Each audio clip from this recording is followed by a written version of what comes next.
শীতকালে পালং শাক কিন্তু বাজারে প্রচুর, আর একটু দামও কমে গেছে। আর পালং শাক বিশেষ করে স্কিনের জন্য খুব উপকারী। দেখো, পালং শাকটাকে আমি প্রথমে যে শক্ত অংশটা থাকে সেটা আমি কেটে বাদ দিয়ে দিলাম, কারণ এটা সেদ্ধ হতে দেরি হয়। তারপরে আমি শাকটাকে ছোট ছোট করে কেটে ধুয়ে জল ঝরিয়ে আমি রেখেছি। এবার আমি কড়াইতে কিছুটা বড়ি আমি ভেজে নেব। এটা কিন্তু ডালের বড়ি, পালং শাক ঘন্টে বড়িটাই মাস্ট। বড়ি দিলে খুব টেস্টি হয়। এটাতে চিংড়িও দেওয়া লাগে না। বড়িটা ভাজা হয়ে গেল। বড়ি ভাজার তেলে আমি দিয়ে দিলাম কুচানো পেঁয়াজ,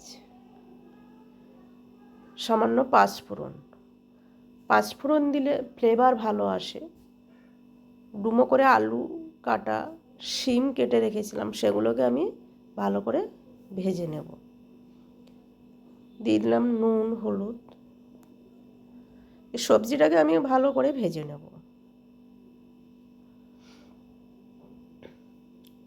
সবজি যত ভালো করে ভাজা হয় তত তরকারি টেস্টি হয়।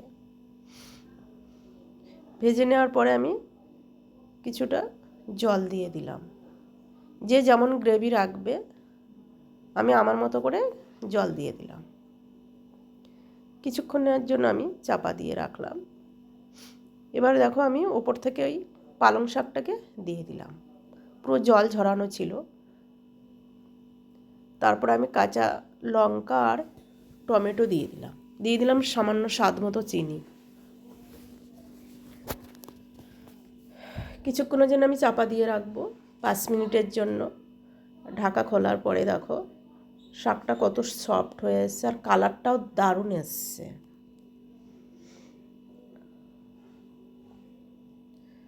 পালং শাক খাওয়া শরীরের জন্য খুব উপকারী। দেখো, আমি বড়ি এগুলো দিয়ে দিলাম, কারণ বড়িটা তো সফট হতে হবে, আমি আগে থেকেই দিয়ে দিলাম।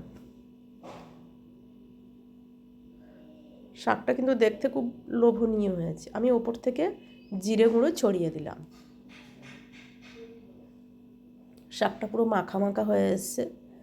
আমি এবার সার্ভ করে নেব। গরম গরম ভাতের সাথে, ডালের সাথে দারুণ জমে যায়। এটা তোমরাও ট্রাই করো। ভিডিওটা ভালো লাগলে সবাই লাইক করো, কমেন্ট করো, সাবস্ক্রাইব করার অনুরোধ রইল। আবার দেখা হবে নেক্সট ভিডিওতে। ততক্ষণ সবাই ভালো থেকো, সুস্থ থেকো আর স্বাভাবিক থেকো।